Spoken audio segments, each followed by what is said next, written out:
you try to blend in. And the cool advantage is that you can really blend in, but you just have to communicate in a very basic, bare manner. You don't embellish, and a lot of embellishment is also like words you use. So that's the thing that you just realize right away is like just be very plain. Speak kind of directly. When you're speaking, and just you'll be understood. So it's like it's kind of like how parents tell their kids, you're like, hey, speak clearly. Like yeah, well, that's what you got to do.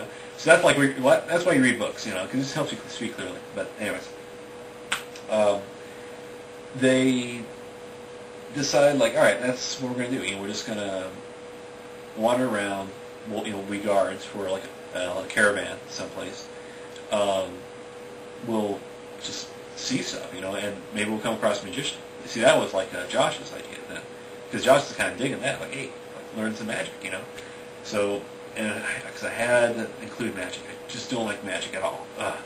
But I figured, what the heck, I'll do it. I'll do it once. It'll be cool. I'll try to make it cool if I can. But otherwise, I just don't want it. But I realized, okay, well, this is kind of cool the way I worked it. I hope. So, but they, so.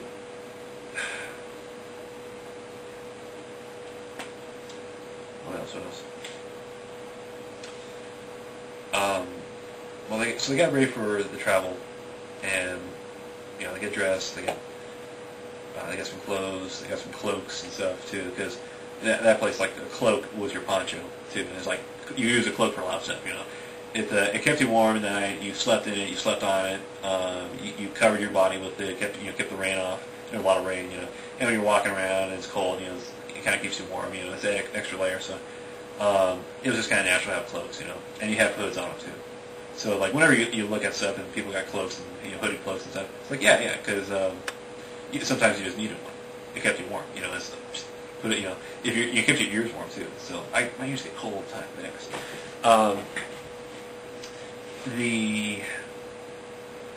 that's kind of just what they realized that's what we have to wear and stuff. And so I got some good fabric ones and stuff.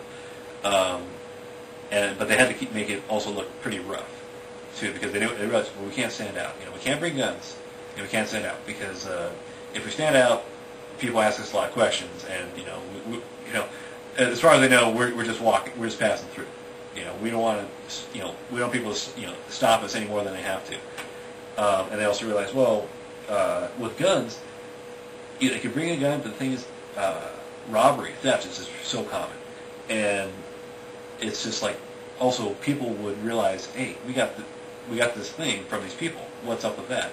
And if it's weird, unique information, they'll go tell somebody, and for $1.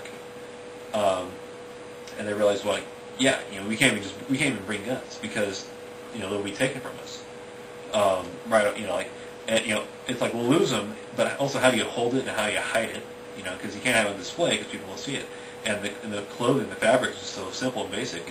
It's just they got jackets, but they have to make holsters. You have to make so you can get in the holster, and they just realize, no, we just can't do it because also, like, what if it spills out? And they realize, well, we'll just take knives. We get really good at them, and that's it. Like, okay.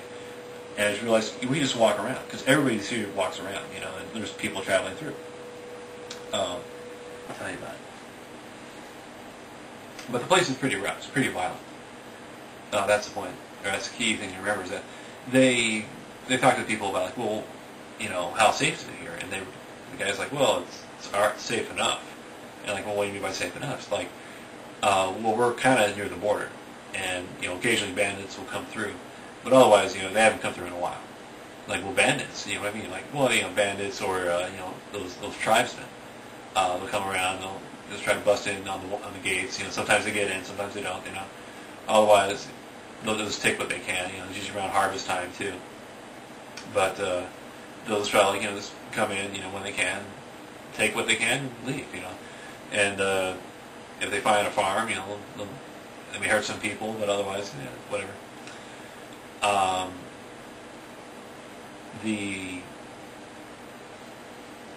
They'll kill somebody to make a point. Like, all right, so, but how often do they come by? And like, well, like I said, just haven't come by in a couple of years. I mean, they might, but like I said, we're near the border. The guards, the soldiers on the border are, pushing people back. are keeping them back. And it's just, and really, it's like the place over there, the region over there, is stabilizing. Is doing okay. Like okay, but other than that, what's going on? Like well, there may be stuff going on. Around. You never know with the two guys, Lord Barrison or the other guy. I forget his name right now. Are up to. And like okay, well, cool. So like, what do you mean? Like, what are they up to? What would happen between them?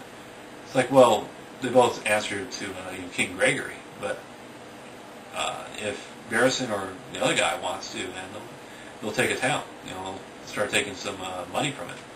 It's like, they'll take a town. Like, yeah, well, the guys took this town.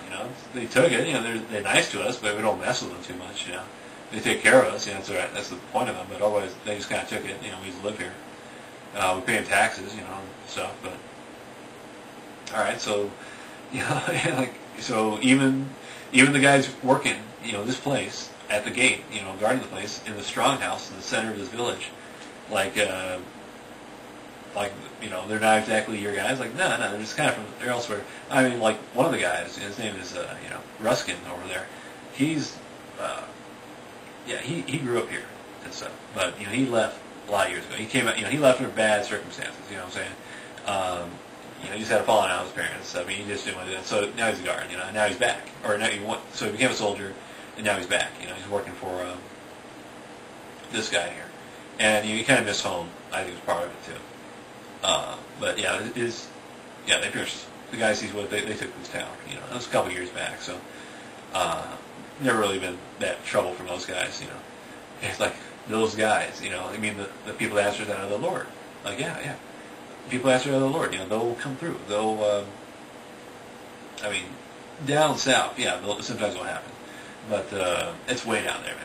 And but if they want to, they'll take some land, here and there. They'll just march in, and fight sometimes. But otherwise, they'll just take over the city, or take over the town, really. The cities, the bigger cities, they sometimes take those over. But otherwise, they're so big, they got so many soldiers, I mean, that's where you got all your money. So you got a lot of trade going on there. Like, all right, cool. So where's the nearest city? Like where there's a lot of trade there, so a lot of stuff there, right? A lot of people there. Like yeah, a lot of people. Cool. All right. How can we get to the city? Well, you gotta walk. You gotta go, man. You gotta ride. You gotta get a horse. Okay. Or you just if you need a guide, go with one of the convoys. They'll show you around. Okay. So that's how we'll do it. Jim's going to decide. And he tells his buddies, Josh and Matt, this is what we'll do, all right? We just go. We wait till vacation time. We go travel. We're going to walk around. We're going to see stuff. Who knows, maybe run into some whores. Get some other stuff to drink, and maybe some wine, but we'll just, party. And who knows, man, maybe we'll learn some stuff. Maybe, like, as they say, like there's veterans who are guards for the convoys, the caravans. So maybe, like, they can hook us up, and they can teach us, how to fight with weapons. Maybe they'll have weapons. Maybe they'll have some swords, or at least some spears. Because that's the other thing, is like, it's amazing just how many guys use spears, around here. And, you just kind of realize, well, yeah, because you got a lot of wood, but it's also just kind of basic, just what everybody, that's like the secondary weapon you learn, after a dagger, is a spear. And they're usually not too big, about as tall as you, and big enough you can grab with both hands. And the simplest ones really just sharpened with a knife or an axe or whatever kind of blade towards the end. And it's a hand-sharpened point. And there's a lot of these around.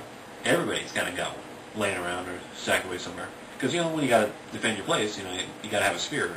Spear is like multi-purpose too, But it's a good weapon to have if you don't really know how to fight too much. You kind of got to know what you're doing with a spear because you don't want to get knocked out of your hands. But otherwise, you just learn to really kind of poke at it, and that's the advantage of it. The guy can't reach you, hopefully, And if he can, well, hopefully you can just knock his spear out of the way with yours, But you gotta be, trust me, a spear works. It's good to have a spear. And they think, well, okay, these guys will teach us how to use a spear. All right, cool. And if they got swords, hey, even better. Or